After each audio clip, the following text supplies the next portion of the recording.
live my life on Bracca.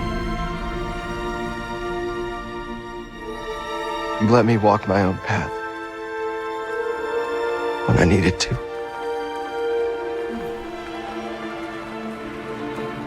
You taught me what it truly means to be a Jedi.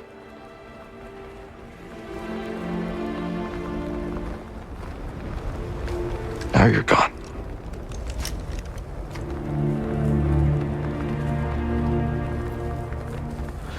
We will continue your legacy, Seer. We will build something that can outlast the Empire. I promise you that. I promise.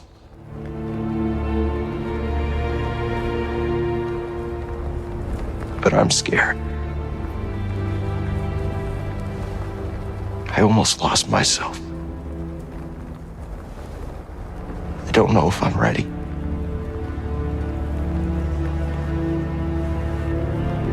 I don't know if I'm ready for what comes next.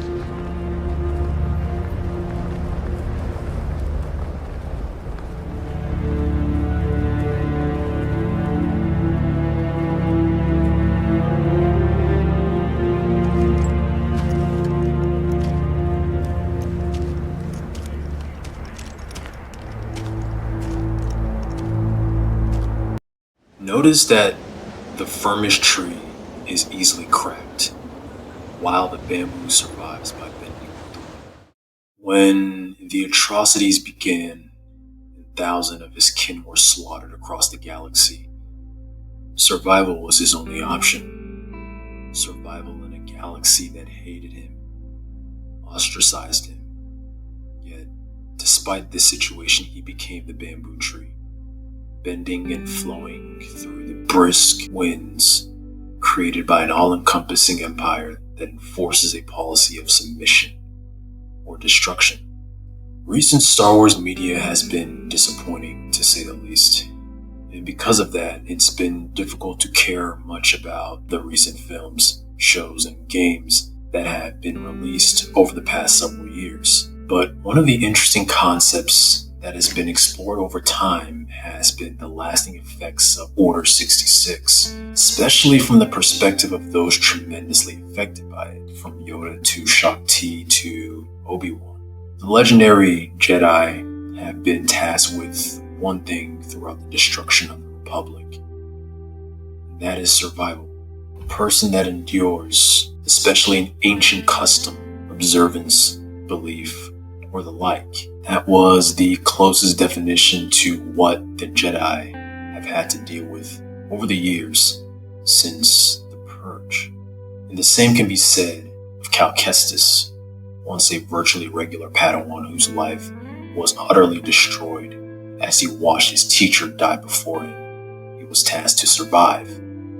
He had not been slain due to the Purge, and because of that, he had to live almost like a hermit, as a shadow that had disappeared amongst the great might of an empire that reigned over the galaxy. He became a nobody, toiling away as a scrapper on Bracca. His goal was to just get by, to survive. And as a shadow, he had forgotten many of his teachings. Many of his skills as a Jedi were lost through time. And despite this, despite losing his light, he kept the candle. Over all these years, he kept the candle of his lightsaber. But why?